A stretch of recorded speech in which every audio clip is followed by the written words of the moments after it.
ආයුබෝවන් සුබ දවසක් ප්‍රාර්ථනා කරනවා පුරවැසියත් එක්ක එකතු වෙලා ඉන්න ඔයාලා හැමෝටම. අපේ අද වීඩියෝ එකෙන් කතා කරන්නේ මීට පෙර කතා කරා වගේම අපි මීට පෙර කතා කරා ශ්‍රී ලංකාවේ වැදගත් ඒ වගේම සංචාරකයෙක් විදිහට සංචාරය කළ යුතු වැදගත් ස්ථාන පිළිබඳව. ඉතින් අදත් එහි දෙවැනි කොටස විදිහට අපි ශ්‍රී ලංකාවේ වැදගත් ස්ථාන පිළිබඳව මේ කතා කරන්න යන්නේ. අපි එහිදී දිස්ත්‍රික්ක කිහිපයක් තෝරගෙන එහි වැදගත් ස්ථාන පිළිබඳව දැන් අවධානය යොමු කරමු. අපි එහිදී මුලින්ම බලමු පොළොන්නරුවේ අදාළ ස්ථාන පිළිබඳව පොළොන්නරු දිස්ත්‍රික්කයට.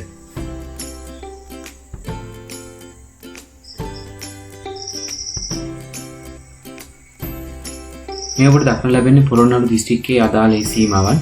ඉතින් ඔබට මෙහිදී දක්නට ලැබෙනවා මෙහි වැදගත් ස්ථාන එහි මැදිරිගිරිය, ඒ වගේම සෝමාවතී ජාතික වනෝද්‍යාන, සුංගාවිල, ගිරිතලේ වැව, ඒ වගේම පොළොන්නරු ආශ්‍රිත විවිධ වැදගත් ස්ථාන බොහොමයක් මෙහි තිබෙනවා.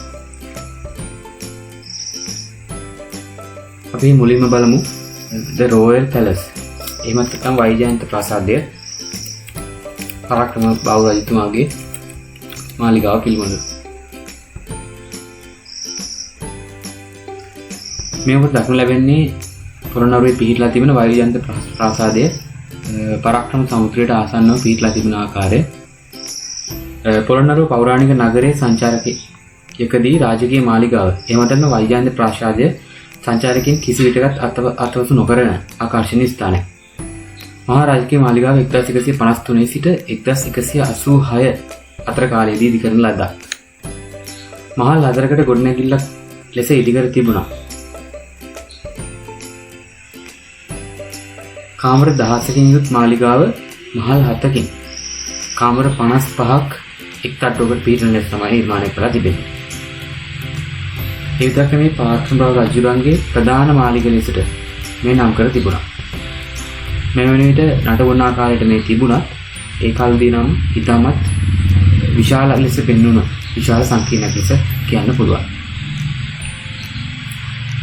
අපි දෙවෙනි අංගලිස යමු කිරිවෙහෙර.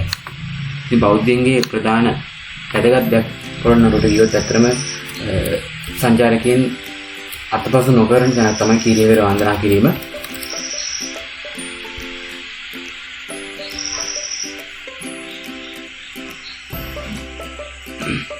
මෙයත් බෞද්ධයන්ගේ වඩාත් පූජනීයත්වයට ලක්වුණු ස්ථානයක් ලෙස කියන්න පුළුවන්.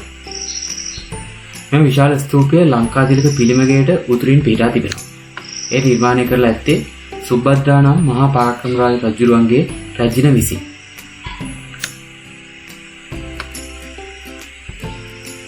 මුල්ලුණු ප්ලාස්ටරයක් සෑදී වසර 700කට ආසන්න කාලයක් ගත වී ඇතත් එය පරිපූර්ණ සුදු තත්ත්වයෙන් තවමත් පවතිනවා.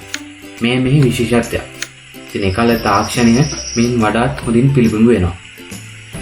ඒ පොළොන්නරුව නගරයේ වඩාත්ම සංරක්ෂිත දාගබයයි කියන්න පුළුවන්. ස්තූපයේ පරණ සාම්ප්‍රදායික නාමය වුණේ රූපපති ස්තූපය ලන්නයි. එය ආලහන පිරිවෙනෙහි කොටසක් වන අතර එය අඩි 80ක් පමණ උසකින් යුක්ත වෙනවා. පොළොන්නරුවේ සංචාරය කරන ඔබ නැරඹිය යුතුම ඊටාත්ම වැදගත්ම ස්ථානයක් විදිහට කියන්න පුළුවන්. ඉතින් ඔබට ආරාධනා කරන්නේ පොළොන්නරුවට ගියොත් කිසිම හේතුවක් මත මේ මගහර ගන්න නම් එපා කියලා.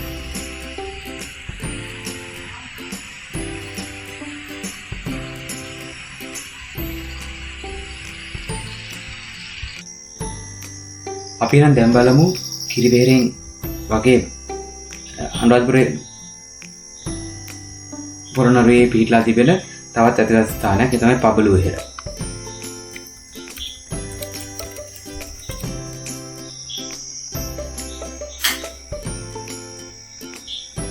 පබළු වෙහෙර කියන්නේ පොළොන්නරුව නගරාසන්නයෙන් පිහිටි පූජනීය ස්ථානයක්. මේ පුරාණ පොළොන්නරුව නගරයේ පවතින තුන්වන විශාලතම දාගැබ වෙනවා. ඒ වගේම එය තවමත් එකල පැවති ආකාරයෙන්ම ඉතාමත් විශේෂ ලෙස දකින්න ලැබෙන්න පුළුවන්. මෙම අද්විතීය හැඩති පබළු වෙහෙර ස්තූපයේ මූලාරම්භයේ තවමත් සොයාගෙන නැහැ. ඊතරම් එය පැරණි ආකාරයක් තමයි අපිට දක්නට ලැබෙන්නේ. ඒ ඉදිකර තිබෙන්නේ ක්‍රිස්තු වර්ෂ 1153 ඉඳලා 1186 දක්වා රජකම් කරපු මහා පරාක්‍රමබාහු රජුගේ බිරිඳ විසින්. මෙම ස්තූපය දැනට පබළු වෙහෙර යන නමින් හැඳින්වෙනවා. ඉතින් ඔබට දක්නට ලැබෙන්නේ ඒ අවට පිහිටි විශිෂ්ට ස්ථානමේ.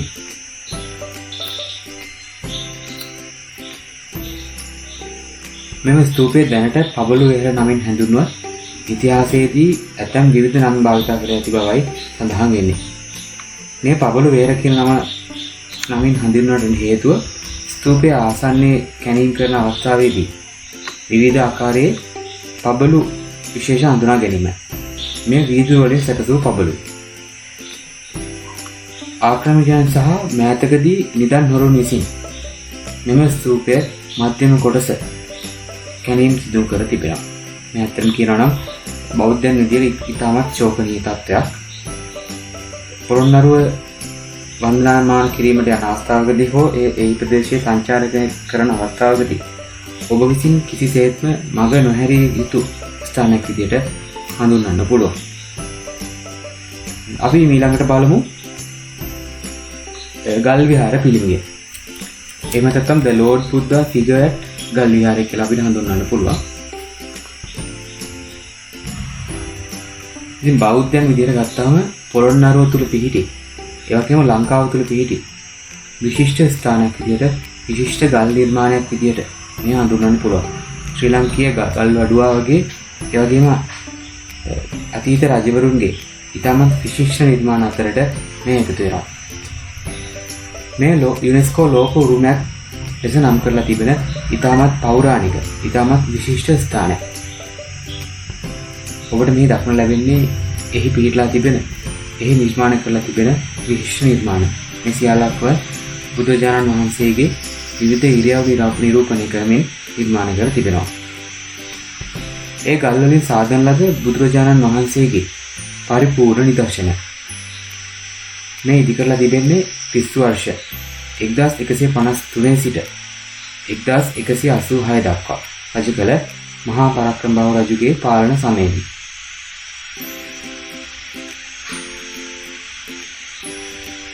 මෙහි තිබෙන සැතපෙන බුද්ධ ප්‍රතිමාව දිගින් මීටර 14ක් වනවා.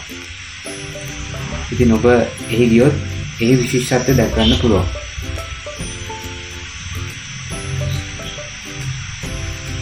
ඒ වගේම මෙම නිර්මාණ නිරූපණය කරන්නේ බුදුරජාණන් වහන්සේගේ පරිනිර්වාණය, ඒ වගේම බුදු වීම, මේ සියල්ලක්ම මෙහි අපිට දක්නට ලැබෙන්න පුළුවන්. ගල් විහාරයේ මූර්ති ශිල්පියාට ගල් කැටයම් ශාස්ත්‍රයේ විශිෂ්ට නිපුණතාවයක් සහ විශිෂ්ටතාවයක් තිබිය හැකි බව අපිට දුටුවොත් අපිට නිගමනය වෙන්න පුළුවන්. ඒ වගේම මෙම නිර්මාණ කොතරම් සියුම්ද කියන බව ඔබට එහි ගියොත් වටහා ගැනීමට ඉතාමත් හොඳින් පුළුවන්. ඉතින් පොළොන්නරුව සංචාරයකදී අනිත් පෞරාණික ස්ථාන නරඹනවා වගේම මෙම ස්ථානයේ සංචාරක යෙදීමට අමතක කරන්න එපා.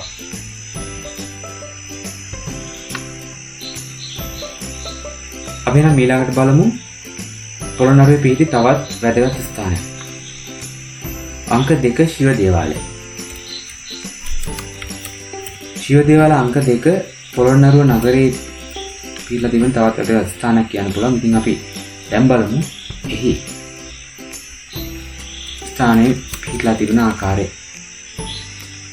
මේ ඇතරම කියනවා නම් පොළොන්නරුව නගරයේම පූජනීය ස්ථාන අතර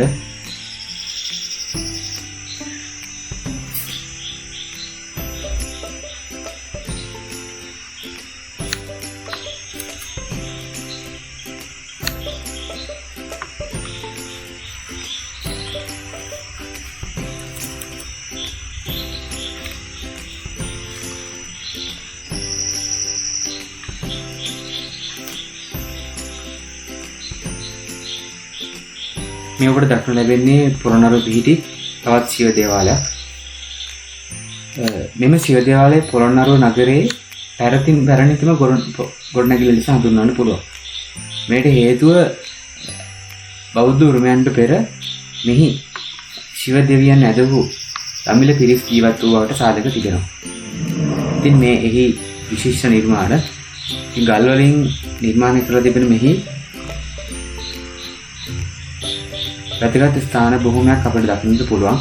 මේ තවමත් ඒ ආකාරයෙන්ම විශිෂ්ට ආකාරයෙන් ඉතාමත් දැකුම් කළු ආකාරයෙන් පිහිටලා තිබෙනවා. ඒ ඉන්දියානු ආක්‍රමණිකයන් විසින් මෙම නගරයේ පිහිටුවන ලද දකුණු ඉන්දියේ චෝල රජවරු යුගය දක්වා දිව යන පුරාණ විහාරස්ථාන. පුරාණ පොළොන්නරුව නගරයේ බොහෝ ගොඩනැගිලි මෙන් නොව ඒ මුලින්ම ගල් වලින් නිර්මාණය කර තිබෙනවා. මේ පොළොන්නරුව නගරයේ ඇතැම් නිර්මාණ වහලය උඩු වලින් ලී කැටයම් මගින් නිර්මාණය කර ඇතැම් ගොඩනැගිලි දක්නට ලැබුණා. මෙම නිර්මාණය කරලා තිබෙන්නේ සම්පූර්ණයෙන්ම ගල් වලින්. මේට හේතුව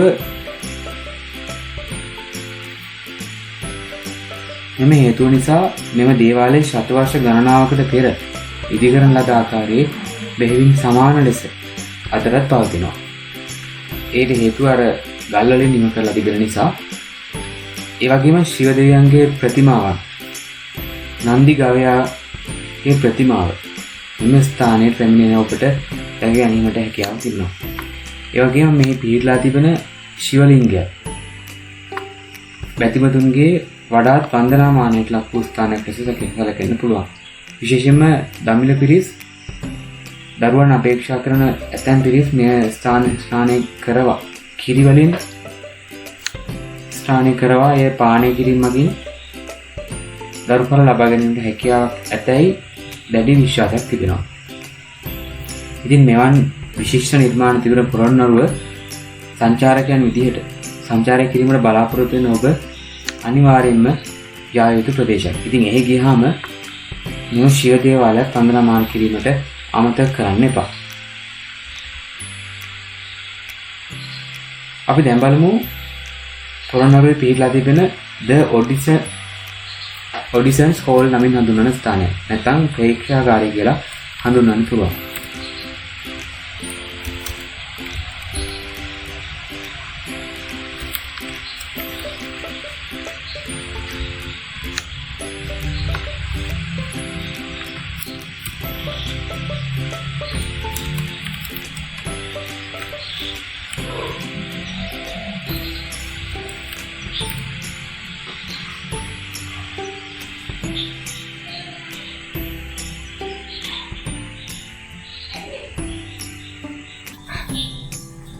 අපි එහෙනම් දැන් බලමු පොළොන්නරුවේ පිහිටලා තිබෙන The Oddisons Hall නමින් හඳුන්වන ස්ථානය පිළිබඳව.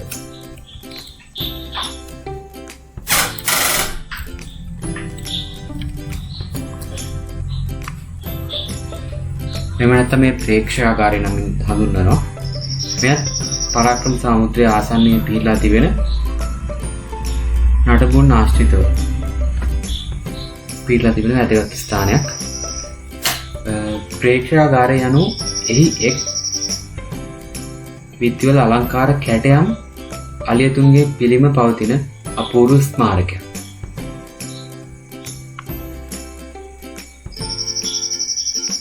අලියතුන් බැලීම සඳහා පරාක්‍රම බාහු රජතුමා යොදාගත් ප්‍රේක්ෂාගාරය තමයි ඔබට මේ දක්නට ලැබෙන්නේ.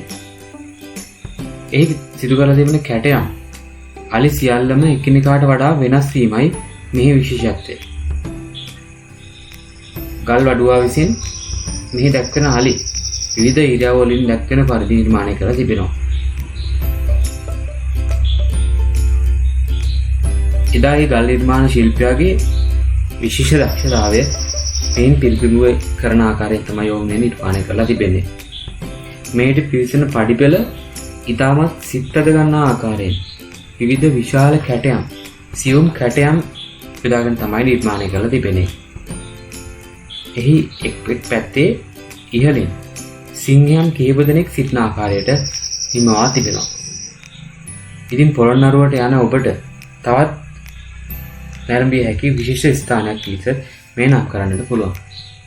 ඉතින් අපි පොළොන්නරුවට ගියොත් බලන්න සුදුසු ඉතාමත් වැදගත් ස්ථාන කිහිපයක් පිළිබඳව අපි අවධානය යොමු කරා.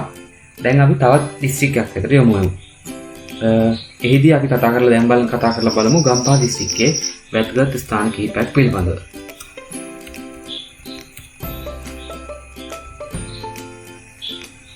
ඉතින් ගම්පහ දිස්ත්‍රික්කය කියන්නේ ශ්‍රී ලංකාව තුළ පිහිටලා තිබෙන ඉතාමත් වැදගත් ස්ථානයක්. ශ්‍රී ලංකාවේ වැඩිම ජනගහනයකින් යුක්ත වෙන දිස්ත්‍රික්කය විදිහට මේ හඳුන්වා දෙන්න පුළුවන්.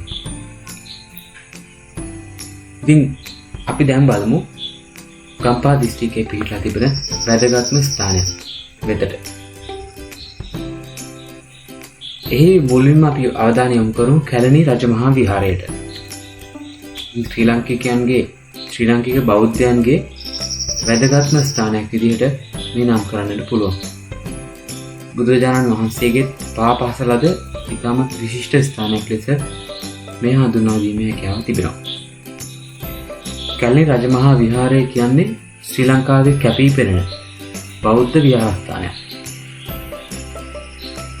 වසර 2500කට පෙර ඉතාමත් ඈත අතීතයකට දිව යන මෙහි ඉතිහාසය බුදුරජාණන් වහන්සේ භික්ෂූන් වහන්සේලා 500ක් සමග මණියක්කික නමින් හඳුන්වන නා රජතුමා විසින් ආරාධනා කරන ලදුව වැඩ සිටි ධර්ම දේශනා කළ ස්ථානයක් විදිහට කැලණි රජමහා විහාරය හඳුන්වන්න පුළුවන්. බුදුරජාණන් වහන්සේ ධර්ම දේශනා කළ ස්ථානයක ස්තූපයකින් සමගුණලා තිබෙනවා. මෙහි විශේෂත්වය වන්නේ ඉතාමත් දැකුම් කළු, ඉතාමත් අලංකාර වූ බිතුසිතුවක් මෙහි නැරඹීමේ හැකියාව තිබීමයි. ඉතින් ඔබට මෙහිදී දක්නට ලැබෙනවා ශ්‍රී ලංකාවේ වැදගත්ම විවිධ අවස්ථා නිරූපණය වෙන පරිදි ඇඳ ඇති නිර්මාණ. සෑම දෙනෙක්ම දන්නා පරිදි සෝලියස් මෙන්දිස් නම් වූ විශිෂ්ට චිත්‍ර ශිල්පයක් විසින් තමයි මෙය නිර්මාණය කළා යයි සැලකෙන්නේ. මෙහි හමු වූ අඩි 18ක් පමණ උස අවලෝකිතේශ්වර ගල් පිළිමය ඔබට පුදුමයට පත් කරනු මිසකයි. කැලණි රජමහා විහාරය බෞද්ධයන් අතර ඉතාමත් ගෞරවයට පාත්‍ර වන ස්ථානයක් ලෙස සලකන්න පුළුවන්. ඉතින් සෑම පොහොය දිනකම බුදුරජාණන් වහන්සේ උදෙසා විශේෂ උත්සව මෙම පුද භූමියේදී පැවැත්වෙනවා.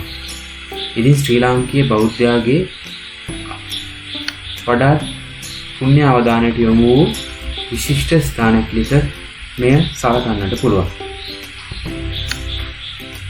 ඉතින් ශ්‍රී ලාංකීය බෞද්ධයන් ගත්තොත් 90ක් පමණම වන්දනාමාන කර ස්ථානයක් විදිහට මෙය සලකන්නට පුළුවන්. ඉතින් නොගියාය කවුරුත් සිටිනවා නම් ඔබට ආරාධනා කරනවා මෙම ස්ථානයේ පූජනීයත්වය දර්ශනීය බව දැක ගන්නට සංවේදී කියලා. දැන් බලමු කැලණි රජමහා විහාරයෙන් පස්සේ ගම්පහ දිස්ත්‍රික්කයේ පිහිටලා තියෙන තවත් වැදගත් ස්ථානයකට. ඒ තමයි හිමරත්ගොඩ උද්භිද උද්‍යානය. හිමරත්ගොඩ බොට්නිකල් ගාඩන් කියලාත් අපිට හඳුන්වන්න පුළුවන්.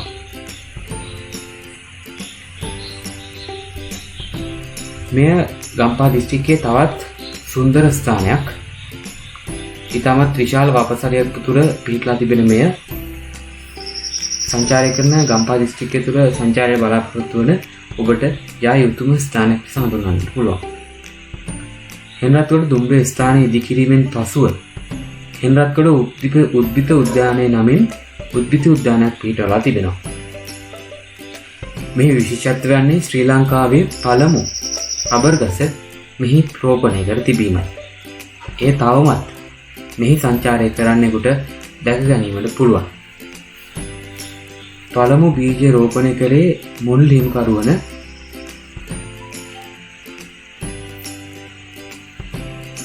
මුහන්දිරම් අමරරිස්ස සොයිසා යන පුද්ගලයා විසින්. දේශීය වටපිටාවේ පෙනුම වැඩි දියුණු කිරීම සඳහා ඔහු මෙම වතුයායේ විශාල කොටසක් මහජනතාවට පරිත්‍යාග කළා. ඉතින් හෙම්රත්ගොඩ නගරයේ සුන්දරත්වය වැඩි දියුණු කරන මෙම ස්ථානය ගම්පහ දිස්ත්‍රික්කයේදී ඔබ යා යුතුම ස්ථානයක්. නගරයේ වැඩිවීම පදින ජනප්‍රියතාවය හේතුවෙන් මෙම උද්භිත උද්‍යානය ගම්පහ උද්භිත උද්‍යාන ලෙසත් හඳුන්වන්නට පුළුවන්. ඔබ මෙම නගරය ගවේෂණය කිරීමට අදහස් කරන්නේ නම් මෙම උද්‍යානය ගම්පා නගරයේදී ගම්පා දිස්ත්‍රික්කයකට පැමිණුණොත් ලැබිය යුතුම ස්ථානයක්. ඉතින් මෙම උද්‍යානයේ විවිධ මල් වර්ග විශේෂ ගවේෂණය කිරීමේ හැකියාවකුත් පවතිනවා.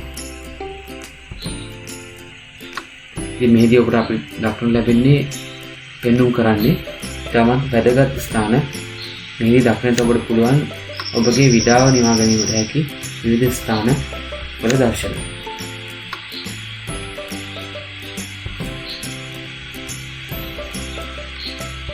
අපි ඊළඟට අවධානය යොමු කරමු වොල්වෙන්ඩාල් චර්ච්. වොල්වෙන්ඩාල් පල්ලිය වෙතට.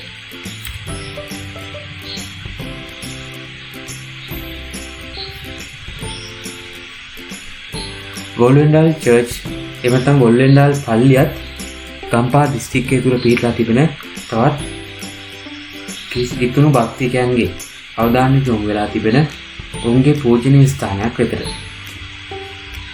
මේ 17 වන සියවසේ විචිත්‍රවත් ගොඩනැගිල්ල. ඉතින් මෙහි පැරණි බව ඔබට මෙහිදී දක්නට ලැබෙනවා. මෙම වාස්තු විද්‍යාත්මක කලාකෘතිය මීට වසර 300කට පමණ පෙර ලන්දේසින් විසින් ඉදි කරන ලද්දක්.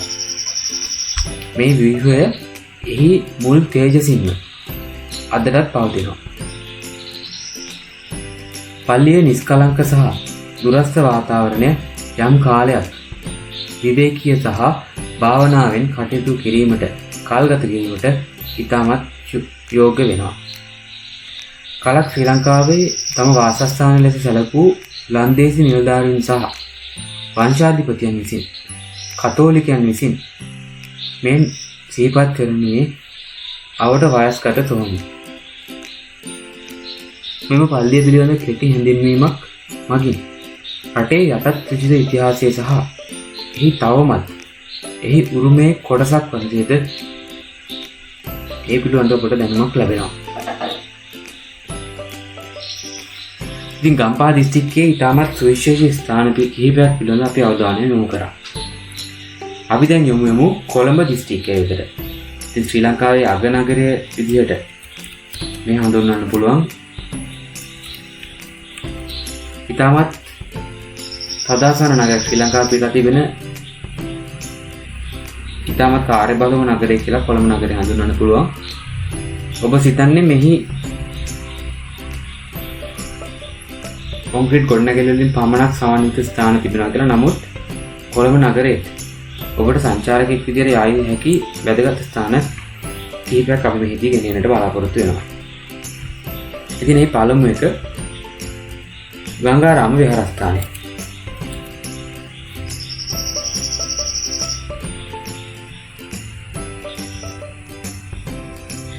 ගංගාරාම විහාරස්ථානයේ නගරය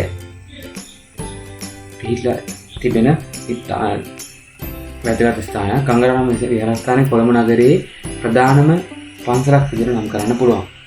එය විවිධ ගෘහ නිර්මාණ ශිල්පය සහ ගොඩනැගිලි මෝස්තර මුසු කරමින් සිතට ගන්නා සුළු දර්ශන සහිත වාස්තු විද්‍යාත්මක නිර්මාණයක්.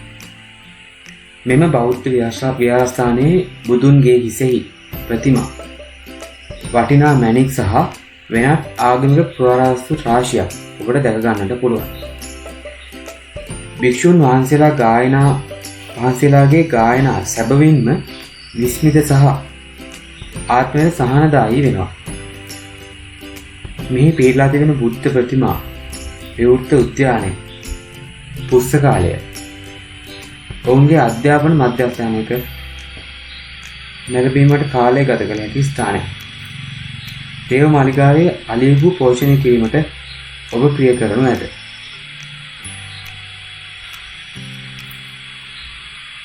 මේ ඔබට දක්නට ලැබෙන්නේ ගංගාරාම විහාරස්ථානයේ තුර මුලා තිබෙන ගල් විහාරයේ පිළිමයකට සමාන රූප. ඉතින් බුදුරජාණන් වහන්සේගේ විවිධ නිර්මාණ මේ දක්නට ලැබෙනවා. ඉතාමත් විශිෂ්ට නිර්මාණ මේ දක්නට ලැබෙනවා. ඊළඟ කොළඹ නගරයේ තවත් වැදගත් ස්ථානයක් අපි ගංගාරාම පන්සල දර්ශන නැරඹුවාට පස්සේ යමු. ඒ තමයි ග්‍රහලෝකාගාරය.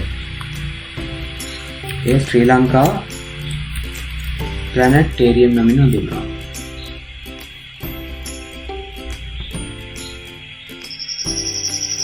ඉතින් ග්‍රහලෝක සම්බන්ධ තාරකා විද්‍යාව පිළිබඳව අවධානය යොමු කරලා තිබෙනවා. ගොඩක් අයට මේ ඉතාමත් වැදගත් වෙන ස්ථානයක්. 1965 දී පිහිටුවන ලද ශ්‍රී ලංකාවේ ග්‍රහලෝකාගාරය ශ්‍රී ලංකාවේ ඇති එකම ග්‍රහලෝකාගාරය වන අතර කොළඹ සංචාරය කිරීමට සුදුසුම ස්ථානයක්.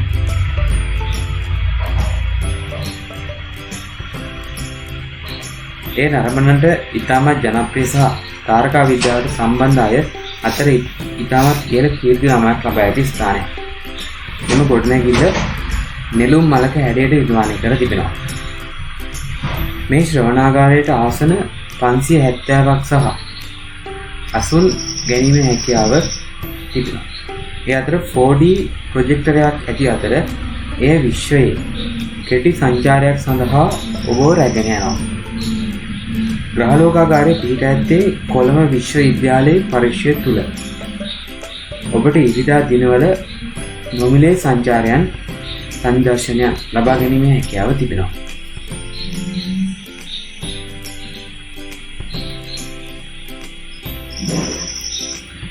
මේ ඔබට දක්වන්න ලැබෙන්නේ ග්‍රහලෝකාගාරය තුළ දර්ශන.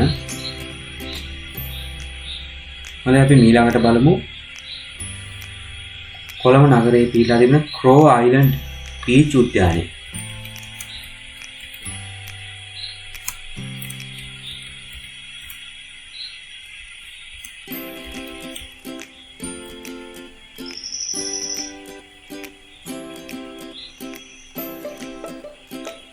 මෙයත් කොළඹ නගරයේ වැදගත් ස්ථානයක්. ඔබගේ විඩාව නිවා ගැනීමට, රස කිරීමට වගේම සංචාරය දීමටත් ඉතාමත් සුදුසු ස්ථානයක් විදිහට හඳුන්වන්න පුළුවන්. 2006 දී පිහිටුවන ලද ක්‍රෝ අයිලන්ඩ් බීච් උද්‍යානය කොළඹට නවතම පෙනුමක් එක් කරන උද්‍යානයක්. අක්කර 17ක භූමි භාගයක පැතිරී ඇති අතර පාපැදි ධාවනය කිරීමට මන්දිරවත්ද මෙහි සකසා තිබෙනවා. ඒ වගේම ඇවිදීමට සාප්පු සවාරි යෙදීමටත් මෙහි ඔබට හැකියාව තිබෙනවා.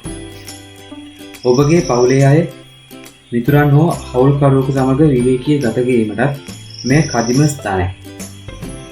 කාක දූපත සහ ඒ ආවට වෙළඳසල් සහ අවන්නල් කීපයක් තිබෙනවා.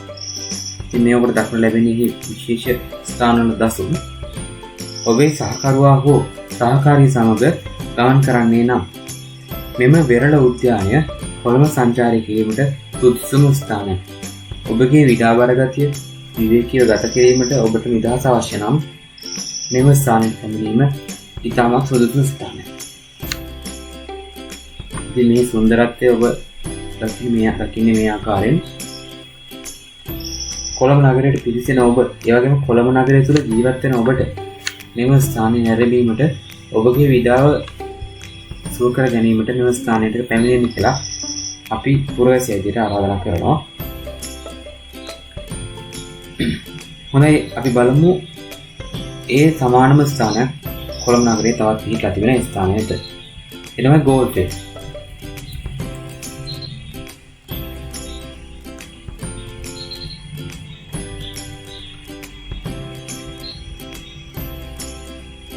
කොළඹ නගරයේත් ගාලු පාරට ආසන්නයෙන් පිහිටලා තිබෙන ගෝල්ඩ් ෆේස් එක කොළඹ නගරයට පිවිසෙන වගේම කොළඹ නගරයේ ජීවත් වෙන බොහෝම අයගේ ඉතාමත් ආකර්ෂණීය විදිහට ස්ථානයක්.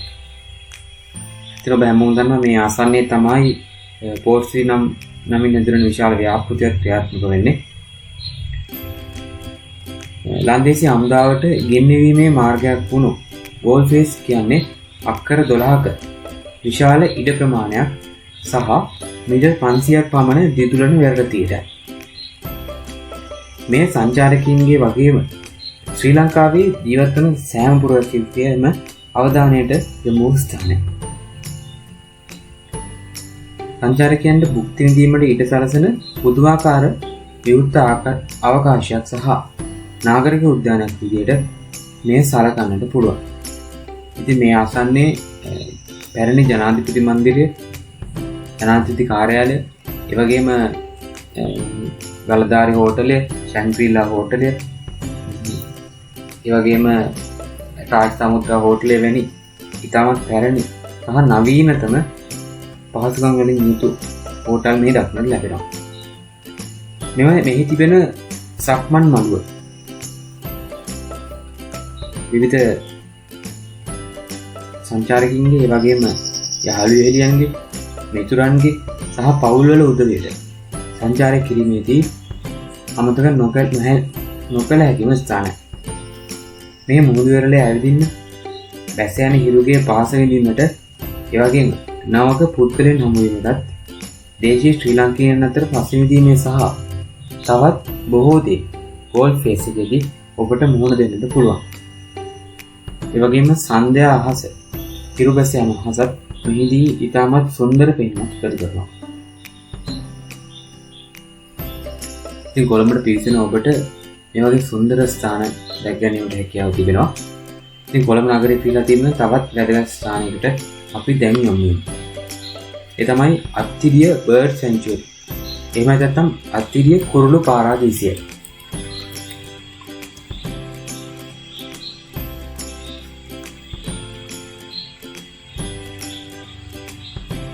කොළඹ නගරයට පිවිසෙන ඔබට තදාසන්න බවින් මිදුණු තරමක් සුවිශේෂී ස්ථානයක් දකින්නට ලැබෙනවා.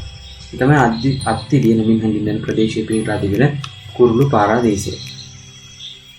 මේ ඇතරම විවිධ පක්ෂී විශේෂ 50කට 50ක්වත් අවම වශයෙන් දැක ගැනීමේ හැකියාව තිබෙනවා. මේ ඉතාමත් සුවිශේෂී තෙත්බිමක්. මේ ඔබට දක්නට ලැබෙන විවිධ පක්ෂී, විවිධ ජලජ පක්ෂීන් වගේම සුන්දර කැලෑටිත් ඔබට විවිධ දැක ගැනීමේ හැකියාව තිබෙනවා. ඒ වගේම මේ අවට විවිධ නවාතැන් ස්ථාන, පහසුකම් සපයන ස්ථානත් මේ කේන්ද්‍ර කරගෙන පිහිටලා තිබෙනවා. සංක්‍රමික පක්ෂීන්, ඒ වගේම දේශීය පක්ෂීන්ද මෙහි ඇතුළත් වෙනවා. ඒ වගේම මෙහිදී විවිධ සමනළුන්, ජලජ පක්ෂීන්, කෘමීන් සහ වෙනත් පක්ෂීන් විශාල ප්‍රමාණයක් දැක ගැනීමේ හැකියාව තිබෙනවා. නමුත් ඔබේ අවධානයට ලක් විය හැකි දේ නම් අභය භූමියේ මඩ සහිත පාරවල් තිබෙන අතර ඒ ප්‍රදේශවලට යාම නම් ඉතාමත් අවදානම්කාරී. ඉතින් ඔබ වග බලාගත යුතුයි. ඔබට සුදුසු ප්‍රදේශයක පමණක් සංචාරය කරන්න. මොකද මේ තෙත්වීමක් වන නිසා. මෙම ස්ථානයේ ජෛව විවිධත්වයට ආසන්නයේ ඇති ඕනෑම ස්ථානයක් ඔබට දැක ගැනීමට හැකියාව තිබෙනවා. නමුත් මෙම ස්ථානය මදුරුවන් ටොන් ගණනින් පිරී ඇති බවයි වර්තමානයේ වාර්තා වෙන්නේ. ඒ ස්ථාන ඔබ විසින්ම විනාශ කර තිබීම, අපද්‍රව්‍යයට එකතු කර තිබීම. ඒ වගේම ඔබගේ ගිනවන් නිවා ගැනීමට, ඔබට විවේක කාලය ගත කිරීමට ඉතාමත් සුවිශේෂී ස්ථානයක්. ඒ වගේම විවිධ බෝට්ටු සවාරි යාමට මෙය වෙන් කර ගැනීමේ හැකියාව ඔබට තිබෙනවා.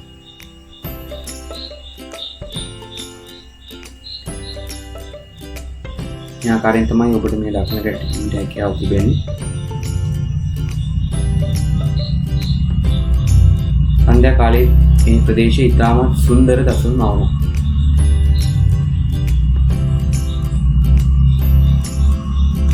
කොළඹ නගරයට ආසන්නව පිහිටා තිබෙන මෙම තෙත්බිම ඉතාමත් විශේෂී ස්ථානයක්. මොකද කොළඹ නගරයේ ආසන්න මෙවැනි ස්ථාන අපට දකින්න ලැබෙන්නේ ඉතාමත් කලාතුරකින්. දැන් අපි නම් ඊළඟට යමු තවත් වැදගත් ස්ථානයකට. ඒ තමයි මවුන්ට් ලැවිනියා හොටෙල්. නැත්නම් ගල්කිස්ස මහා හෝටලය නමින් හඳුන්වන ස්ථානය. මේ ශ්‍රී ලංකාවේ ඉතාමත් විශේෂී තරු පන්තියේ හෝටලයක්. ඉතින් සංචාරකයන් ශ්‍රී ලංකාවට පැමිණෙන බොහොමයක් සංචාරකයන්ගේ අවධානයට යොමු වූ ස්ථානයක්.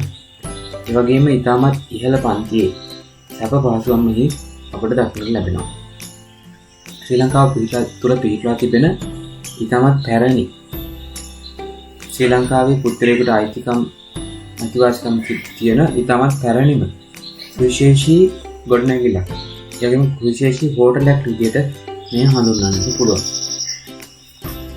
මවුන්ට් ලැවිනියා හෝටලය කියන්නේ කොළඹ පිහිටි ප්‍රසිද්ධ ඓතිහාසික හෝටලයක්. ඉතින් පෙර කිව්වා වගේම මෙය ආරම්භ වෙලා තිබෙන්නේ 1806 දී. ඒ තරම් ඈත අතීතයකට මේ වුණු. මෙහි විවිධ පහසුකම් වලින් යුක්ත විවිධ උත්සව සඳහා වෙන් කළ හැකි ශාලා වගේම ඉතාමත් ඉහළ පහසුකම් වලින් යුතු කාමර මෙහි අපිට සොයා ගැනීම කියලා තිබෙනවා. ඔබට අවශ්‍ය නම් කල්තියා වෙන් කරවා ගැනීමකින් මේ කාමර රැසක පවතින සුවිශේෂී පහසුකම් භුක්ති විඳීමේ හැකියාව තිබෙනවා. ඉතින් මෙහි විවිධ මංගල පැකේජ්, හිරුපැස යාමේ අලංකාර දර්ශන, ප්‍රණීත ආහාර පාන වැනි බොහොමයක් දේ ඔබට මෙම හෝටලයේදී අත්විඳිය හැකියි. මෙම ස්ථානයෙන් උපරිම ප්‍රයෝජන ලබා ගැනීම සඳහා මේවායින් එකක් ලබා ගැනීමට උත්සාහ කරන්න. ඉතින් ශ්‍රී ලංකාවේ පිහිටි තවත් විශේෂ ස්ථානයක් තමයි කොළඹ දිස්ත්‍රික්කයේ මේ ආකාරයෙන් පිහිටලා තිබෙන්නේ. ඉතින් කොළඹ අපිට පහසුවෙන් අවධානයෙන් මිදිය නොහැකි තවත් වැදගත්ම ස්ථානයකට දැන් අපි යොමු වෙමු. ඒ තමයි දෙහිවල පිහිටි සත්වෝද්‍යානය. ඉතින් ශ්‍රී ලංකාවේ පිහිටලා තිබෙන විශාලතම සහ වැඩිම ආකර්ෂණයක් දිනාගත් සත්වෝද්‍යානය ලෙස මේ හඳුන්වන්නට පුළුවන්. තරමක් කොළඹ නගරයෙන් කිලෝමීටර් කිහිපයක් එපිටින් පිහිටලා තිබුණත් මේ සංචාරකයන්ගේ දැඩිම ආකර්ෂණ දිනාගත් විවිධ ස්ථාන. ශ්‍රී ලංකාවේ සංචාරකයන් වගේම විදේශිකයන්ගේ ආකර්ෂණය මේ දිනාගෙන තිබෙනවා. මේ ආරම්භ වෙලා තිබෙන්නේ 1963 දී. ශ්‍රී ලංකාවේ ජාතික සත්වෝද්‍යානයක් ලෙස සත්වෝද්‍යානය ලෙස මේ හඳුන්වන්න පුළුවන්. ඉතින් විවිධ දේශීය වගේම ශ්‍රී ලංකාවට ආවෙනික නොවන විදේශ රටවල ජීවත් වන විවිධ සත්වයින් ඔබට මෙහි දකි ගැනීමේ හැකියාව තිබෙනවා. සත්වෝද්‍යානය පිහිටුවන ලද්දේ පුළුල් පරාසයක් වන සතුන් සහ පක්ෂීන්ට ආරක්ෂාව සහ නවාතැන් සැපීමේ අරමුණයි. මේ සිටින්නේ මුහුදු සිංහයන්, චිම්පන්සියන් සහ අලියතු විස්මිත රංගනයන් වන්ද අපට දැක ගැනීමේ හැකියාව තිබෙනවා. මාළු, ශීරපායින්, කුරුල්ලන්, උරගයන් සහ තවත් බොහෝ විදේශ සත්ත්ව ප්‍රභේදත් මෙහිදී දකින්නට හැකියාව තිබෙනවා.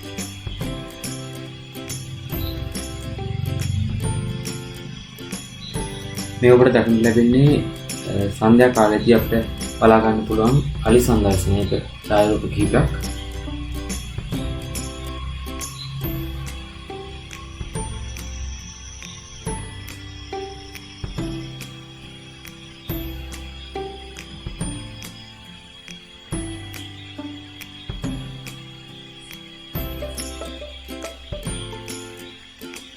සත්වෝද්‍යානයේ ලෝක සත්වෝද්‍යානය සහ මින්මැදුරන්ගේ සංගමයේ ක්‍රියාකාරී සමාජිකයෙකු වන අතර එය සත්ම හුවමාරු වැඩසටහන්වලද කොටස්කරුවෙකු ලෙස දායක වෙනවා.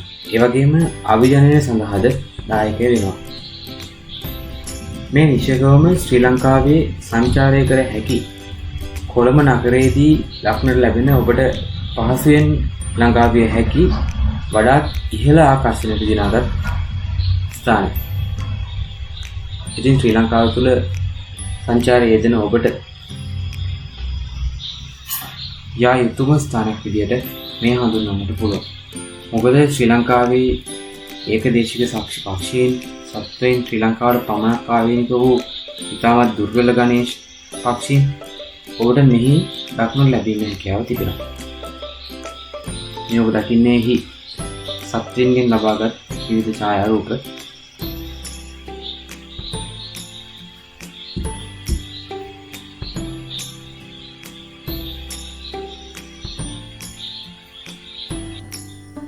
අපි දැන් යමු කොළඹ නගරයේ තිබෙන තවත් වැදගත් ස්ථානයක් වෙද බේරේ වැල් එන්නතම් බේරේ ලේක් ලෙස හඳුන්වනවා.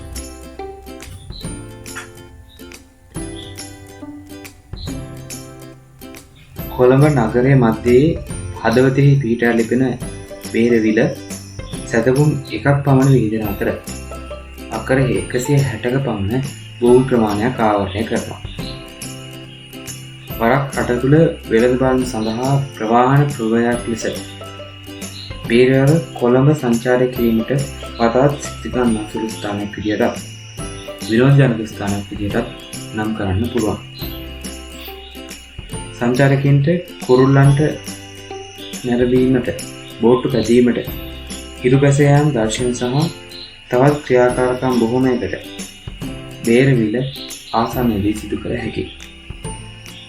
ඉතින් කොළඹ නගරයේ තිබෙන ඇතම් කාලවලදී අත්විසිදු වුණත් විවිධ පක්ෂීන් මෙහි ජීවත් වෙනවා. ඉතින් ඒ ආසන්නයෙන් ඇතම් පුද්ගලයන් විවිධ බෝට්ටු සංචාර වගේ ජීවනෝපාය මාර්ග ඉදිකරගෙන තිබෙනවා. මෙයක් කොළඹ නගරයට යන ඔබට සංචාරය කළ හැකි තවත් වැදගත් ස්ථානයක්.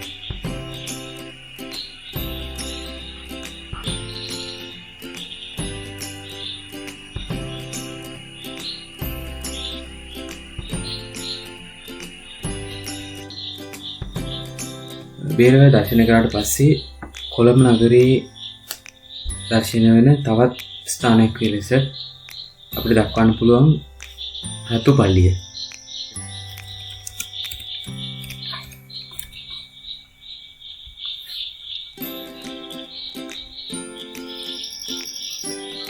කොළඹ නගරය තුළම මේ දර්ශන කොටුවට ආසන්න ප්‍රදේශයේ පිහිටලා තිබෙන මෙය ඉතාමත් සුවිශේෂී දැකුම් කළු නිර්මාණයක් විදිහට හඳුන්වන්න පුළුවන්. ජාමි උල් අල්ෆාර් මහ පල්ලිය ගැන ඔබ දකින පළමු දේ නම් මේ රස කැලියන රතු සහ සුදු ඉරි සහිත බාහිර පිළිමකින් යුක්තයි. හබීබු ලැබ් සයිබු ලැබ් විසින් නිර්මාණය කරලා තිබෙන මෙම ඉදිකිරීම ජාමි උල් අල්ෆාර් පල්ලිය ශ්‍රී ලංකාවේ සංස්කෘතික උරුමය සහ සාක්ෂියක් වෙනවා. ඉන්දියානු ගොතික් නව සම්භාව්‍ය සහ හින්දු ඉස්ලාමීය ගෘහ නිර්මාණ ශිල්පය මෙහිදී කැපී පෙනෙනවා. ඉතින් කොළඹ නගරයේ සංචාරකයෝ දෙන ඔබට මේ දර්ශනීය ලක් කර ගැනීම ඉතාමත් සුවිශේෂී දෙයක් විදිහට සලකන්න පුළුවන්. ඉතින් අපි මේ ආකාරයෙන් කොළඹ නගරය තුළදී ඔබට සංචාරයේදී හැකි ස්ථාන කිහිපයක් මේ ආකාරයෙන් ඔබට පෙන්වන්න කරා. අපි ඊළඟට යමු ශ්‍රී ලංකාවේ පිහිටි තවත් දිස්ත්‍රික්කයක් වෙතට. ගාල්ල දිස්ත්‍රික්කය. ඉතින් ගාල්ල දිස්ත්‍රික්කයත් ශ්‍රී ලංකාවේ පිහිටලා තිබෙන දකුණු පළාතට අයත් දිස්ත්‍රික්කයක්. ගාල්ල දිස්ත්‍රික්කයේ මේ ආකාරයෙන් ඔබට දක්නට ලැබෙනවා ශ්‍රී ලංකාවේ නිර්දේශ ප්‍රදේශයට පිහිටලා තිබෙන මෙය සංචාරකයන්ගේ වඩාත් ඉහළ ආකාශයට දිනාගත් ස්ථානයක් විදිහට හඳුන්වන්නට පුළුවන්. ඉතින් ගාල්ල දිස්ත්‍රික්කයේ අපිට නම කියපු ගමන් මුලින්ම මතක් වෙන්නේ ගාල්ල පවුර වෙත. ගාල්ල ෆෝර්ට්. දැන් අපි එහි විස්තර වෙත යමු.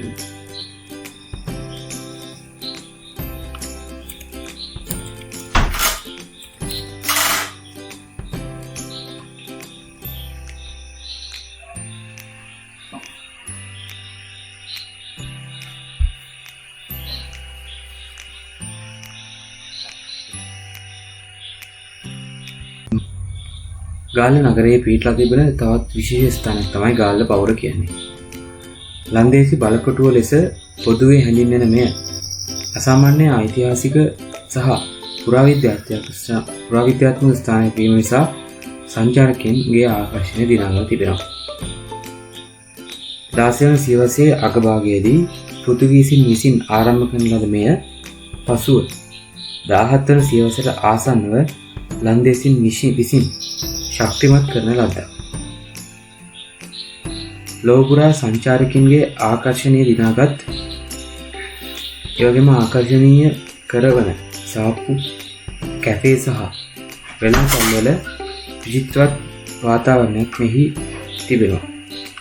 ගාල්ල බලකොටුවේ සංචාරය කිරීමට වඩාත්ම ඇගීමට ලක්වන ස්ථානයක් වන්නේ ගාල්ල ප්‍රතිපගාර සහ මන්දිර කෞතුකාගාරය.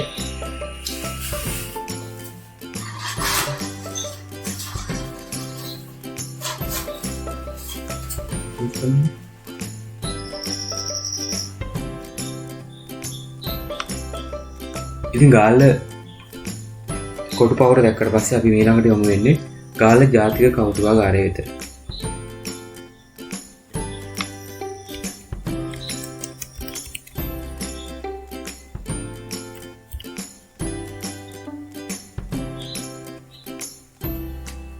ගාල්ල නගරයේ පිහිටලා තිබෙන තවත් වැදගත් ස්ථානයක් ලෙස ගාල්ල ජාතික කෞතුකාගාරය අපි නම් කරන්න පුළුවන්.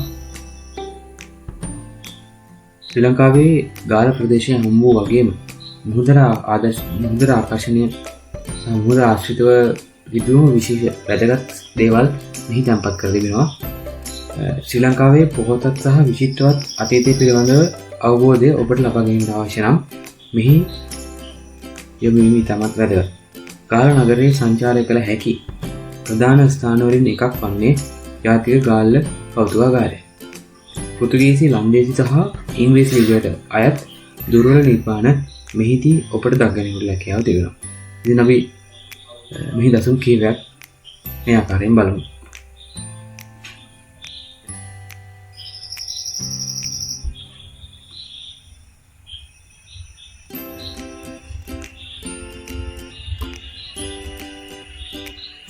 ඉතින් ගාල්ල නගරයට පිහිටන කෞතුකාගාරයේ වෙත යොමු වෙන ඔබට මේ ආකාරයේ විශිෂ්ට නිර්මාණ දැක ගැනීමේ හැකියාව තිබෙනවා.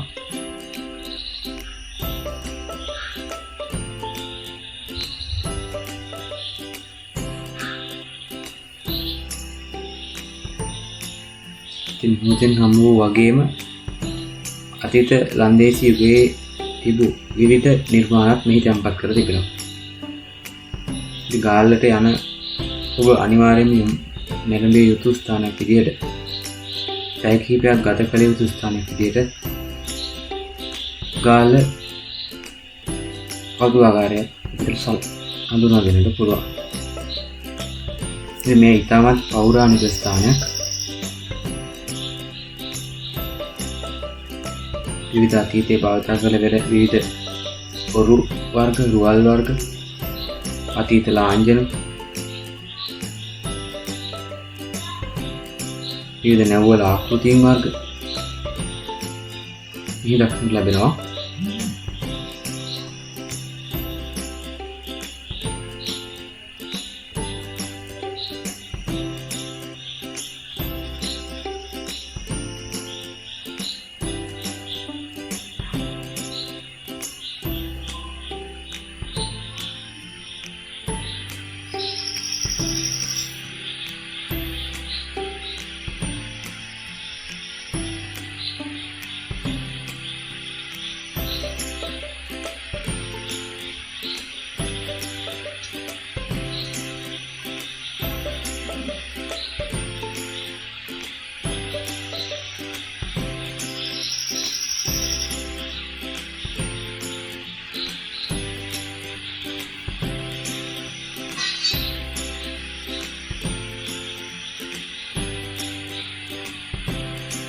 හොඳයි, ඔබට ආරාධනා කරනවා ගාල්ල ගියොත් ගාල්ලේ ප්‍රදේශයේ සංචාරය කරොත් මෙම විශිෂ්ට ස්ථානයට යොමු වෙලා මේ ආකාරයේ විවිධ දසුන් නරඹලා ශ්‍රී ලංකාවේ අතීතය පිළිබඳ, ලන්දේසි යුගය පිළිබඳ වගේම ඒ කාලේ ජීවත් වූ මිනිසුන් පිළිබඳවත් හොඳ අවධානයක්, අවබෝධයක් ලබා ගැනීමට පුළුවන් කියලා. ඉතින් ඊට පස්සේ අපි යොමු වුණු තවත් ගාල්ල ප්‍රදේශයේ පිහිටලා තිබෙන විශේෂ ස්ථානයක් විදිහට ජපන් සාම චෛත්‍යය. ජපන්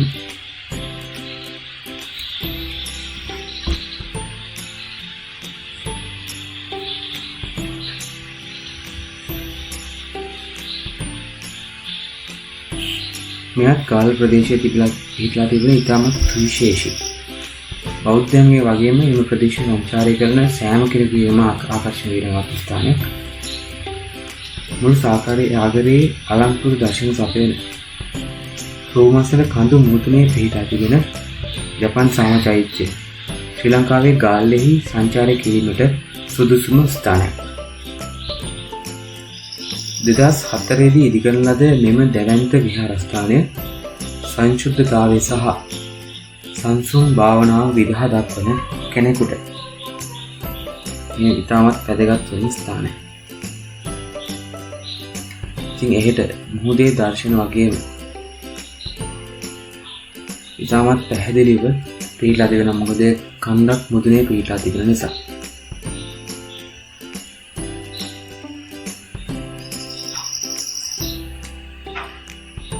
දෙදස් සතරේදී තමයි මෙම ප්‍රදේශයට සුනාමි දේශනය ඇති වුණේ.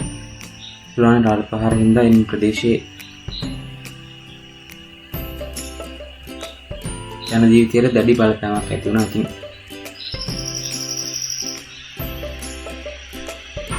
ජපන් සාම චෛත්‍ය මීට ආසන්නව පිහිටලා තිබෙන ඉතාමත් උස් භූමියක තමයි මේ පිහිටලා තිබෙන්නේ. රෝමස්සල කියපුවාම ජෛව විවිධත්වයෙන් උසස් සුළු ප්‍රදේශයක් තිබෙනවා.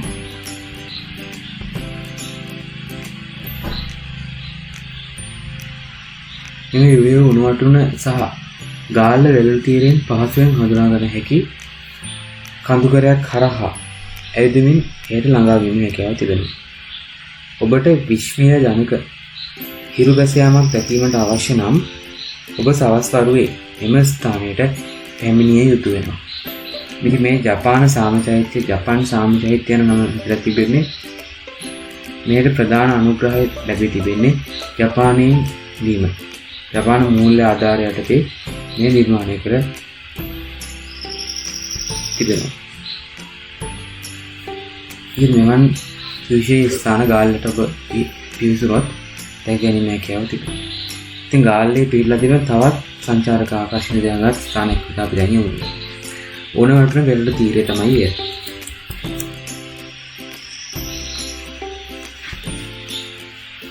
ඉතින් ගාල්ලට පැමිණෙන අයගේ ශ්‍රී ලංකාවේ සංචාරකයන් වගේම විදේශී සංචාරකයන්ගේ දැඩි අවධානයට යොමු වූ ස්ථානයක් විදියට මේ සලකන්න පුළුවන්. ගාල්ලට යනවා නම් උණුවටුවට නොගියොත් වැඩක් නැහැ කියලා ඇතමුන් කියනවා. ගාල්ල නැරුවේ පැමිණෙන අයගේ සුපුරුදු වෙළඳ තීරයක් වගේම ලොව සුන්දරම වෙළඳ තීරයක් වන්නේ උණුවටුන වෙළඳ තීරය. ගාල්ලේ සංචාරය කිරීමට සුදුසුම ස්ථානයක් තමයි මේ. කැළඹිලි අඩු තමත් සියුම් ජල මට්ටමක් තිබෙන නිසා මේ ජල තටාකයක ආකාරයෙන් ඔබට වාර්තා කිරීමේ හැකියාව තිබෙනවා. ඒ වගේම පිහිනුම් කටයුතු සඳහාද කදිම ස්ථානයක්. මේ ගාල්ලේ එක් දින විනෝද චාරිකාවක් සඳහාද සුදුසු ස්ථානයක්. මේ ඔබට දකින්න ලැබෙන්නේ ශාස්ත්‍රීය දර්ශන. ඉතින් ඔබට ගාල්ල ප්‍රදේශයට ගියොත් ඔබට ස්නාන කිරීමට ජලපාසව භුක්ති විඳීමට සුදුසුම ස්ථානයක් විදිහට උණුවටුන වෙළඳ තීරය හඳුන්වන්න පුළුවන්. මේ සංචාරක ආකර්ෂණ දිනාගත් සුවිශේෂී ස්ථානයක්.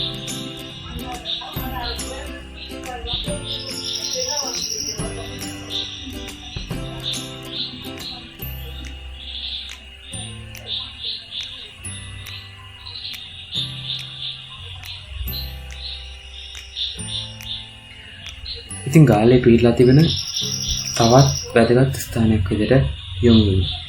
ගාල්ල ප්‍රදීපාගාරය.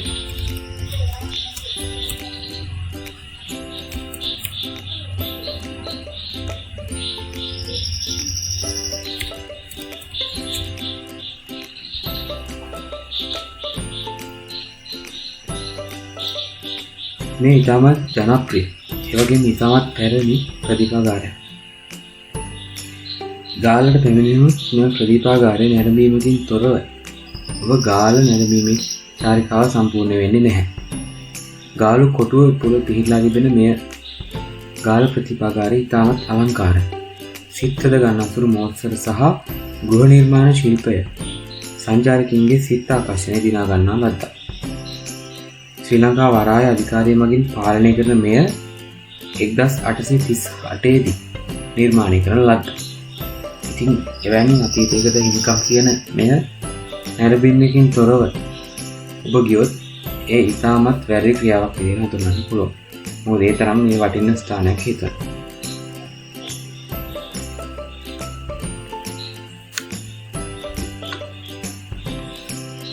අපි ගාල්ලේ පිහිටි තවත් ස්ථානයක් කියමු. Scent ජෝසප්ස් chapel.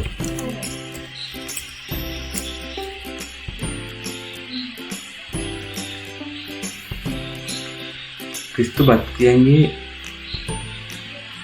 පල්ලියක් වන මෙය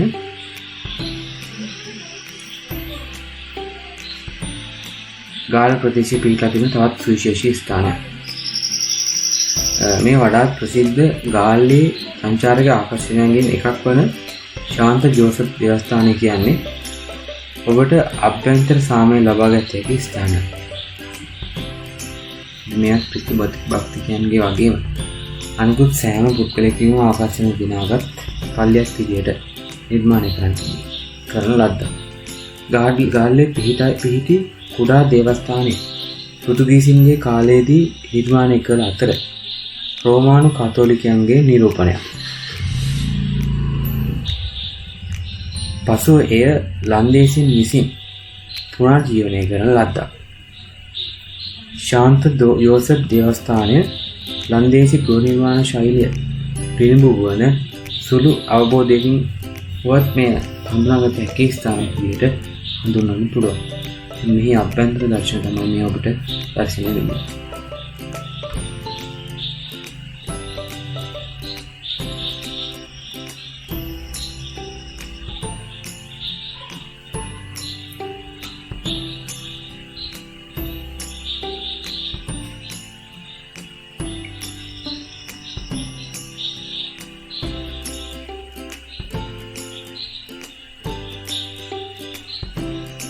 ඉතින් ගාල්ල දිස්ත්‍රික්කයෙන් පස්සේ අපි යොමු වෙමු අනුරාධපුර දිස්ත්‍රික්කය වෙත.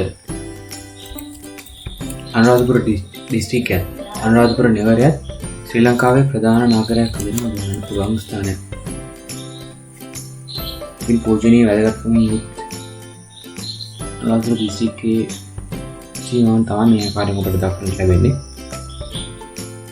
එහි පිළිලා තිබෙන පළමුව වැදගත් ස්ථානයේ විදියට සංචාරකයන්ගේ ආකර්ෂණ ජනගත යුතු ස්ථානයේ විදියට අපිට හඳුන්වන්න පුළුවන් තිසාව.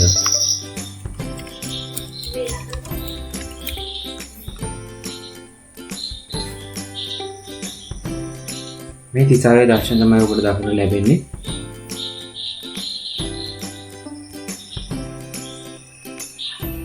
ස්වභාවික සෞන්දර්යයට ආදරය කරන ඔබ අනුරාධපුරයේ පිහිටලා ඇති මෙම ජනප්‍රිය වැව නැරඹිය යුතුම ස්ථානය.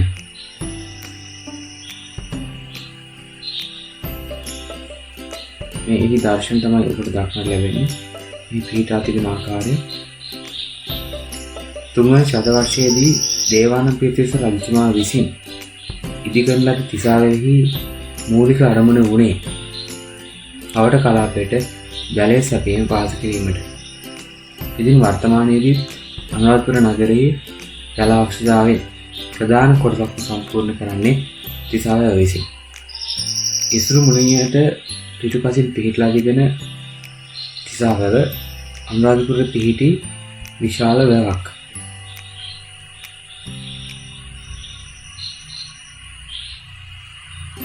වර්තමාන තිසාවේදී වැව් බැන්මෙහි දිග කිලෝමීටර් 3.2ක් සහ උස මීටර් 7.6ක් වෙනවා.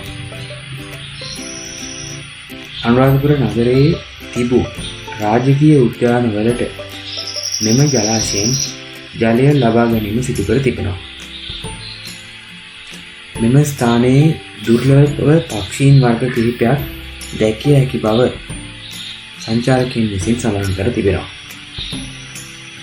වර්තමානයේ වන විට අනුරාධපුර නගරයේ ජල අවශ්‍යතාවයෙන් වැඩි ප්‍රමාණයක් සපයනු ලබන්නේ මෙම වැව මගින්. මෙහි දර්ශන තමයි ඔබට මේ දක්වන්න ලැබෙන්නේ. සංචාරකයෙක් විදිහට අනුරාධපුර නගරයට යනවා නම් ඔබ යා යුතුම ස්ථානය තමයි තිසාව. මෙහි අසිරිය ඔබ විසින් නැරඹිය යුතුමයි.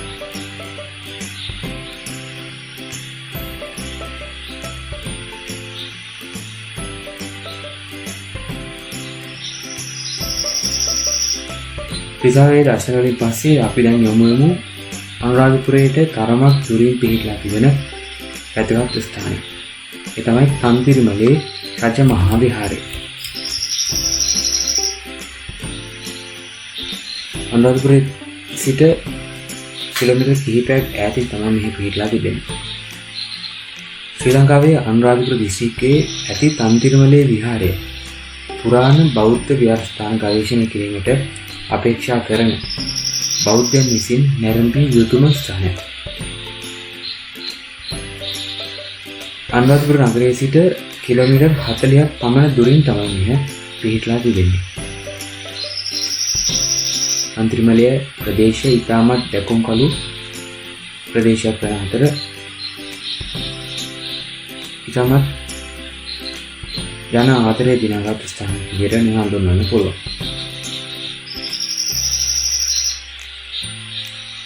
මෙම තන්තිරිමලේ පැරණි ගම්මානයට අමතරව තන්තිරිමලේ රජමහා විහාරයේ පිහිටි ස්තූපය සහ බෝධිය සංචාරකයන්ගේ සිත් රැඳගන්නා ස්ථානයක්. කදිම ස්ථානයක්.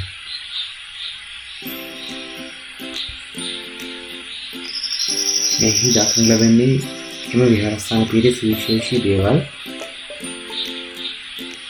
ඒ වගේම ප්‍රාග් ඓතිහාසික යුගයට අයත් කොටසකුත් මෙහි එක් පස්සකින් දක්නට ලැබෙන බව සඳහන් වෙනවා. එවන් අතීතයකට මේ යොමු වෙනවා. ශ්‍රී මහා බෝධිය ඉන්දියාවේ සිට අනුරාධපුරයට වැඩම වන අතර එක් රාජ්‍යයක් මෙම ප්‍රදේශයේ තැන්පත් කර තිබූ බව ඉතිහාස කතාවල සඳහන් වෙනවා. ඉතින් බෞද්ධයන්ගේ ආකර්ෂණ දිනාගෙන වගේම ශ්‍රී ලංකාවේ අතීතය සොයන අයට මෙහි ලෙනෙහි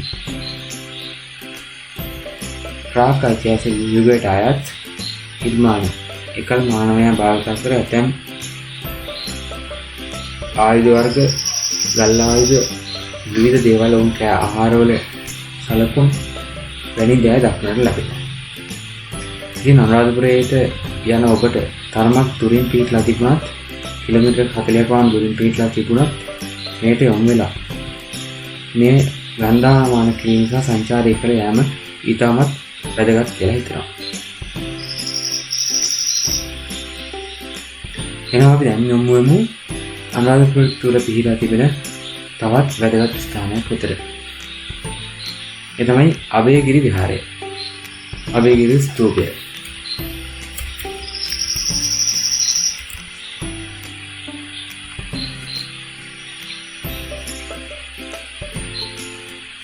මේ තිබෙන අනුරාධපුර පූජා භූමිය තුල පිහිටි තවත් වැදගත් ස්ථානයක්. ඉතින් කිසිදු ස්ථානයක ස්තූපයක් හැරබීමකින් තොරව අනුරාධපුරයෙන් ඉවත් වීමට ඔබ නොකළ යුතු පාපයක් වැනි දෙයක් කියලායි බෞද්ධයන්ගේ මතය. අභයගිරි විහාරය කියන්නේ ශ්‍රී ලංකාවේ අනුරාධපුරයේ පිහිටි මහායාන තේරවාද ඒ වගේම වජ්‍රායන බුද්ධාගමේ ප්‍රධාන ආරම්භ ස්ථානය.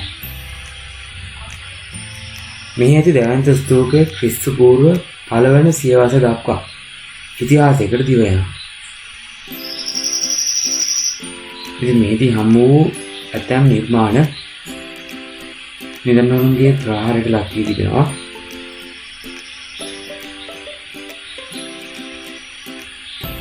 අභයගිරි ස්තූපයේ ඉතිහාසය ක්‍රිස්තු පූර්ව 1 වන සියවස දක්වා ඉතිහාසයකට දිව යනවා. අභයගිරි ස්තූපයේ මුල් උස මීටර් 100ක් වුණත් එය එවකට ලෝකයේ ශ්‍රේෂ්ඨතම නිර්මාණයක් වුණා. වර්තමානයේ නම් මේ තරමක් උසින් අඩුයි. ඒට හේතු ලෙස යන විහාරය සඳහන් වෙනම් රුවන්වැලි සෑයට වඩා උසින් විය නොහැකි වීම හේතුවෙන් ඒ පොත ඇතැම් අවස්ථාවල කඩා පාත්වීමක් සිදුවන බවයි. මෙම ස්ථානය ප්‍රතිසංස්කරණය කිරීමෙන් පසුව එහි උස මීටර් 75ක් දක්වා අඩුවීමක් සිදු වුණා.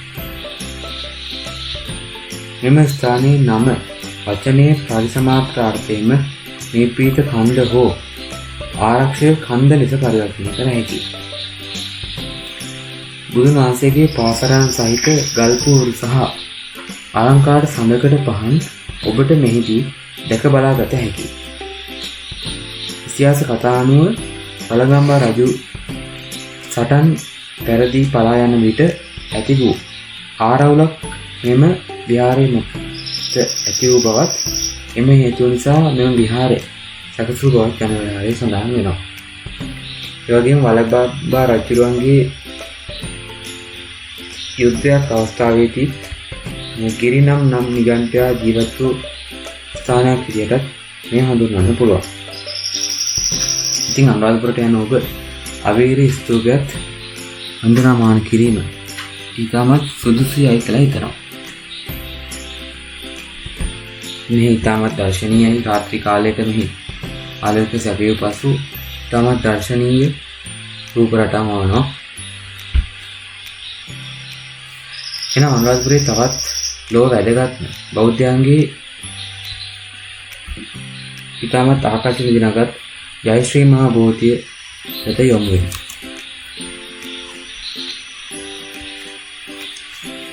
ජයශ්‍රී මහා බෝධිය යනු ශ්‍රී ලංකාවේ පැරණිතම ගස් අතරින් එකක් වන අතර අදට අනුරාධපුරයේ මහමෙවුනා උයනේ සක්‍රීයව පවතිනවා. මෙම විශේෂ ගස ඉන්දියාවේ බුද්ධගයාවේ සිට හේමමාලා කුමරිය සහ දන්ත කුමරු මෙහි ගෙන එන ලද බව ඉතිහාසයේ සාක්ෂි කරනවා. ගෞතම බුදුන් බුද්ධත්වයට පත් වූ ස්ථානයේ සිටම එය ගෙන එන ලදයි විශ්වාස කරනවා. මේකට දක්නට ලැබෙන්නේ එහි සුවිශේෂී දසුන්.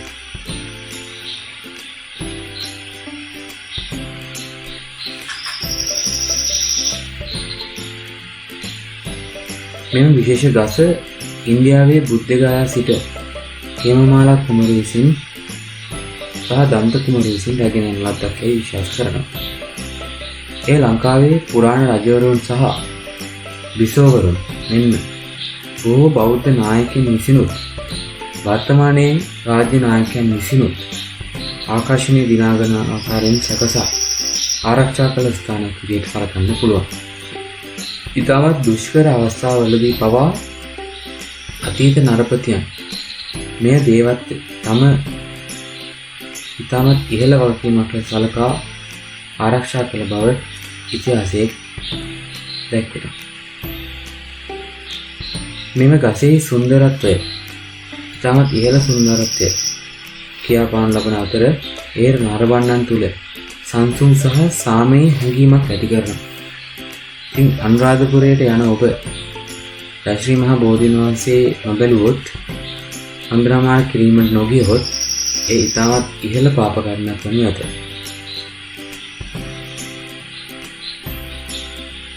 ඉතින් අපි ඊළඟට යමු ජයශ්‍රී මහා බෝධීන් වහන්සේ ආසන්නයේ පිහිටලා තිබෙන රුවන්වැලි සෑය මහා රජුන් සෑ රජුන් වෙත.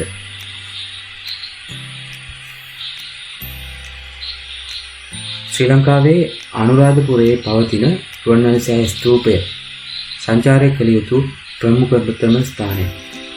බොහෝ කාලකට පෙර දුටුගැමුණු රජු විසින් ඉදිකරන ලද මෙම සුන්දර ස්තූපය ඓතිහාසික නගරයක් වන අතර අනුරාධපුර ප්‍රදේශයේ හදවත ලෙස පිහිටලා තිබෙනවා.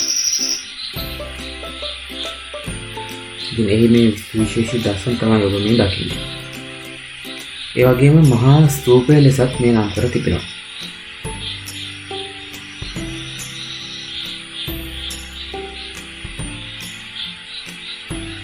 මෙය අඩි 338කට වඩා උසින් යුක්ත වන අතර ගල්කූරු වලින් කළ විශාල පදික වේදිකාවක් පිහිටා තිබෙනවා. මෑතදී සිදු කරන ලද අලුත් වැඩියාවන් නිසා මෙම සිද්ධාස්ථානය අනුරාධපුරයේ වඩාත් ගෞරවයට පාත්‍ර වූ වගේම බෞද්ධයන්ගේ ඉහළම ගෞරවයට වගේම නමස්කාරයට පාත්‍ර වූ ස්ථානයක් විදිහට හඳුන්වන්න පුළුවන්. ඉතිහාසික කතාවලට අනුව මෙහි බුදුන් වහන්සේගේ ද්‍රෝණයක් ධාතුන් වහන්සේලා තැන්පත් කර ඇති බව කියවෙනවා. ඉතින් බෞද්ධයෙක් විදිහට යා යුතුම ස්ථානයක් විදිහට මේ හඳුන්වන්න පුළුවන්. දුර්ගම රජු මියගිය බවත් මෙම ස්ථානයේ කටයුතු නිම කර ආගමික කටයුත්තක් සඳහා පවරා දී ඔහුගේ සහෝදරයා වන ශ්‍රද්ධාතිස්ස රජු විසින් කළ බවත් ඉතිහාසයේ සඳහන් වෙනවා. ඉතින් දුටුගැමුණු රජුරුවන් නිර්මාණය කළ මෙය අවසන් වීමට පෙර එම නරපතියා මියගිය බව සඳහන් වෙනවා. ඉතින් ඇතැම් ඉතිහාස කතාවලට අනුව බෞද්ධයන් අතර මතයක් තිබෙනවා ලෝක විනාශය සිදුවන අවස්ථාවේදී බුදුජානන් වහන්සේගේ ලෝක පුරා පවතින ධාතුන් වහන්සේලා මෙම ස්ථානයට ඒකරාශී වීමක් සිදු වී යමහා මහා පෙළහැර පෑමකින් පසුව එම ස්ථානයේ සිටින බෞද්ධයන්ට ධර්මය දේශනා කර නොපෙනී යන බව. ඉතින් මේ බෞද්ධයන් අතර පවතින තරම් මතයක් පමණයි. කෙසේ වෙතත් අනුරාධපුරයට යන ඔබ බෞද්ධයෙක් විදිහට මෙය වන්දනාමාන කළ යුතුම ස්ථානයක් විදිහට දක්වන්න පුළුවන්. ඉතින් අනුරාධපුරය වගේම ශ්‍රී ලංකාව තුළ පිහිටා තිබෙන විවිධ දිස්ත්‍රික්ක කිහිපයක ඒ වගේම සංචාරකයන් විදිහට ඔබ යා යුතුම ස්ථාන කිහිපයක් අපි මේ ආකාරයෙන් ගෙනාවා. ඉදිරියේදී මෙවන් වීඩියෝ අපි ඔබට ගෙන එන්නම්. සබ්ස්ක්‍රයිබ් කරලා වීඩියෝ එක බලලා අපිත් එක්ක එකතු වෙන්න කියලා ඔබට ආරාධනා කරනවා. ස්තුතියි.